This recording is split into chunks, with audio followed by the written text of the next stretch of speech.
¿Qué tal? ¿Cómo están? Empezamos con la información de lo que está pasando en el mundo.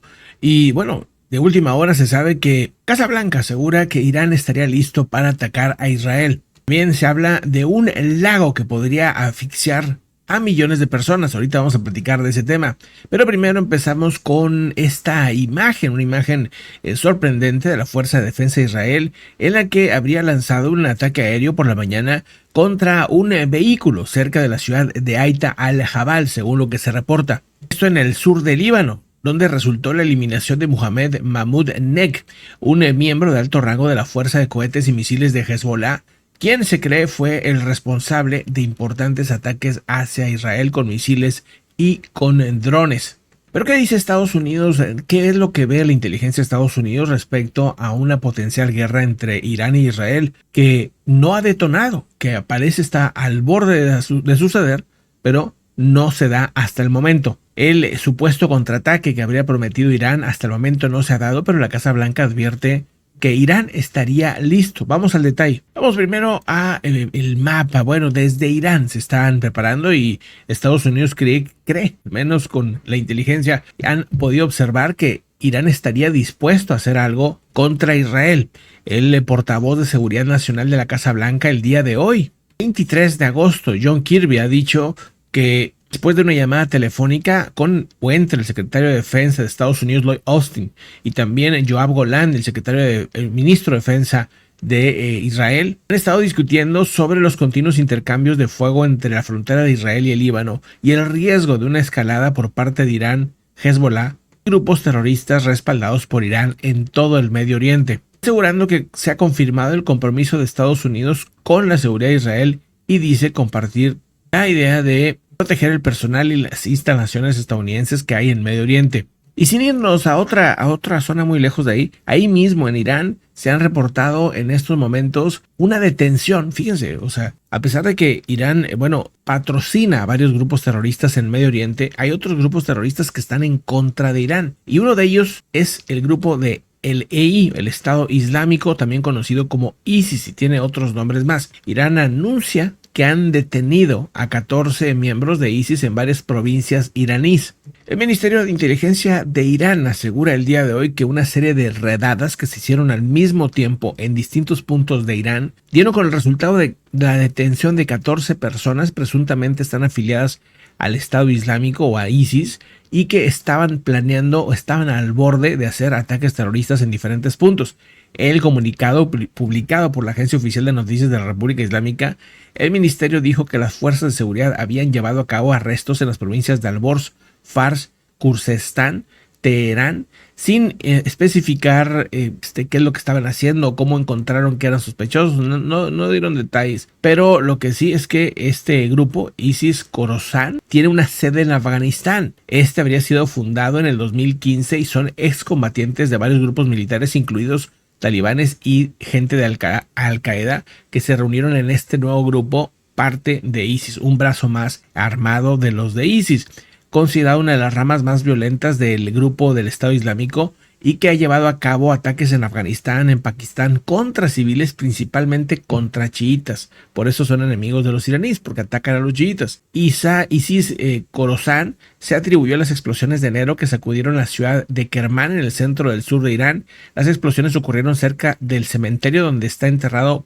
Qasem Soleimani. ¿Se acuerdan? Estaban, en el recordatorio de la muerte de Soleimani, el segundo militar más importante que tenía Irán, que por cierto mandó a eliminar Donald Trump a este personaje. Y cuando estaban recordando toda esta situación, había miles de personas, y ahí se da un ataque de ISIS, reivindicado por ellos mismos. Incluso Estados Unidos, la inteligencia de Estados Unidos detectó que iba a darse ese ataque y le avisaron a los iraníes de que estaba a punto de suceder, pero los iraníes pues no hicieron nada para detenerlo en ese momento. No sé si no les creyeron o qué sucedió, pero de repente entre incluso países enemigos se avisan cuando están a punto de dar a algún grupo terrorista un ataque, cuando ellos se llegan a enterar por parte de inteligencia. Una cosa pues también importante. Por otro lado, el grupo radical Hamas afirmó que la insistencia de Benjamin Netanyahu, el primer ministro de Israel, de mantener tropas en la frontera entre el territorio palestino y Egipto, dicen refleja el rechazo a querer una tregua en las negociaciones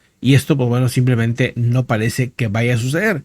Hamas no quiere ceder esa parte, Israel tampoco, ya son 10 meses de guerra y pues ya pronto se llegará al año. El portavoz de Netanyahu, Omer Dostri, indicó el día de ayer que la delegación israelí estaba en el Cairo para intentar avanzar en un acuerdo de tregua de paz. Israel, Estados Unidos y Egipto estarían negociando sobre el control, y vamos a la frontera, vamos al mapa, porque está muy interesante cómo podría ser negociado lo que es la frontera entre Gaza y Egipto. Aquí está, de este lado está Israel, esto es Gaza, esto es Egipto y esta es la frontera, no está ahí. Entonces lo que quiere Israel es controlar la frontera de Gaza para evitar que haya pues rearmamento o un rearmado de parte de Hamas por parte de Egipto. O sea que, bueno, no necesariamente Egipto, sino que grupos radicales que hay en Egipto, que los hay bastantes, pues puedan armar a Hamas, ¿verdad? Eso es lo que teme Israel, por eso quieren tener guardias aquí. Y Egipto, que también tiene guardias en esa zona, pero hay que recordar que se las han ingeniado para hacer túneles que cruzan desde Egipto hacia esta zona de Gaza. Entonces es una situación evidentemente que se quiere evitar.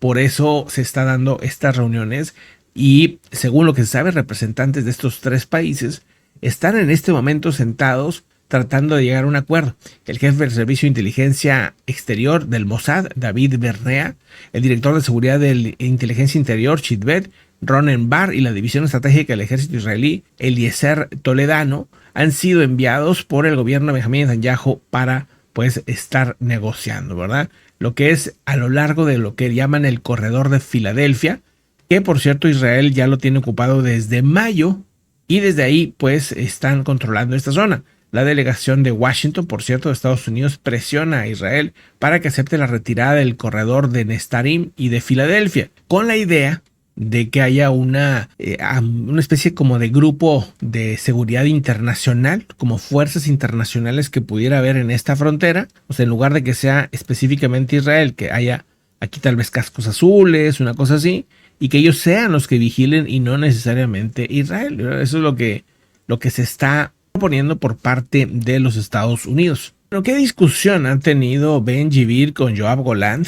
Yoav Golant, el ministro de Defensa de Israel, y por otro lado Ben-Gvir, parte del gabinete de seguridad de Benjamín Netanyahu. El día de ayer Ben-Gvir renunció, y es que Ben-Gvir quería que corrieran a el jefe del Shin Bet, la inteligencia interna de Israel. Hay que recordar que Ben-Gvir es el que más ha pedido guerra con Irán, uno de los tipos más duros en ese sentido y ultraconservador allá en ese país. Bueno, pues el ministro de Defensa asegura que el jefe del Shin Bet es una persona que está preparada y que vamos, que está bien en su puesto, o sea, defiende al jefe de inteligencia del Shin Bet, pero dice que Ben-Gvir pone en riesgo la seguridad de Israel. El ministro de Defensa apoya a Ronen Bar después de que advierte sobre los riesgos del terrorismo judío, dice, y de quienes lo facilitan. El ministro de Seguridad responde: en lugar de atacarme a mí, ataquen a Hezbollah, dice Ben-Gvir.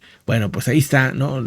Estira y afloja que hay entre estos altos mandos allá en Israel. Dice, ante las acciones irresponsables del ministro Ben-Gvir que ponen en peligro la seguridad nacional de Israel y crean división interna en la nación, el jefe del Shin Bet y su gente están cumpliendo con sus deberes y advirtiendo las graves consecuencias de sus actos, habría dicho el ministro de Defensa. Pues hay un jaloneo entre estos dos personajes bastante contundente. Al parecer Yoav Golant se mantendrá en el puesto, mientras tanto el que está al lado derecho, Ben-Gvir, ya pues el día de ayer quedaba fuera del gabinete del Netanyahu. Veremos si le aceptan la renuncia, pero al parecer quedará fuera. Y vámonos ahora a esta historia de una laguna impresionante. Esto es Kivu y se encuentra en este lugar del mundo, en esta zona. Aquí está. Este es Kivu, este lago que está aquí entre Ruanda. Esto es Ruanda, República Democrática del Congo de este lado. Comparten este lago llamado Kivu, aquí está. Y este lago podría ser un lago que represente un riesgo de asfixia para millones de personas. El embalse oculta lo que llaman una bomba de gases tóxicos bajo su superficie, ya que tiene una configuración geológica y una alta concentración de CO2 y metano que presentan riesgos que aseguran serían alarmantes. Tanto Ruanda como la República Democrática del Congo tienen la probabilidad de que surja una especie de lo que llaman erupción límnica, un fenómeno que podría liberar varias nubes, gases tóxicos y asfixiar a millones de personas que están ahí. National Geographic informa que el fondo del lago Kivu contiene aproximadamente 300 kilómetros cúbicos de dióxido de carbono disuelto y 58 kilómetros cúbicos de metano. El ingeniero y fundador de Hydras Energy, Philip Morgan, declaró que a esta situación, cuando alcance el 100% de saturación, actualmente está en el 60%, va a entrar en erupción espontáneamente. Es como una olla de presión, vamos a decir, ¿no? Y cuando empieza a hacer tanta la presión, pues acaba por explotar. Mientras tanto, lo que se está haciendo es que hay una empresa que se llama Contour Global que está implementando un proyecto que se llama Kivu Watt. Básicamente lo que hacen es extraer agua de cierta profundidad por debajo del límite gradiente de densidad, donde está rica en gas, en CO2, etcétera, metano. Luego la desgasifica y el agua la devuelve al lago. Básicamente lo que está haciendo es sacar o generar energía eléctrica en base a eso, energía eléctrica que por cierto se queda en Ruanda, menos unos 26 megavatios es lo que se está sacando constantemente, y eso ayuda a que el riesgo no sea tan grande, ayuda a disminuir el riesgo al estar sacando todos esos gases de esa manera. Pero puede darse la situación, el movimiento geológico, en el que se llene al 100% y acabe por asfixiar toda la gente que está alrededor. Sería pues uno de los desastres naturales más duros de la historia. Pero también el proceso de extracción del metano puede generar riesgo, puede hacer lo que le llaman una metanización. Mientras siga siendo una extracción a menor escala, puede ser que no haya tanto problema, pero si esto se sigue dando o se da de una manera muy masiva, descontrolada, podría generar un riesgo en el que provoquen precisamente pues esa asfixia por metano. Básicamente la única solución que queda para este lago es estar monitoreándolo constantemente e ir midiendo cuánto se saca de gas de ahí o cuánto no, dependiendo de los riesgos que haya. Pero es un tema pues obviamente tremendo, muy importante para esa región del mundo. Imagino que tendrán que tener en algún momento filtros, alertas de filtros, puedan hacer que la gente evacúe si es que llega a haber una subida de este tipo de gases, ¿verdad? Pero bueno, una situación curiosa e interesante realmente que sucede en el planeta. Vámonos en un momento más a otra información también importante.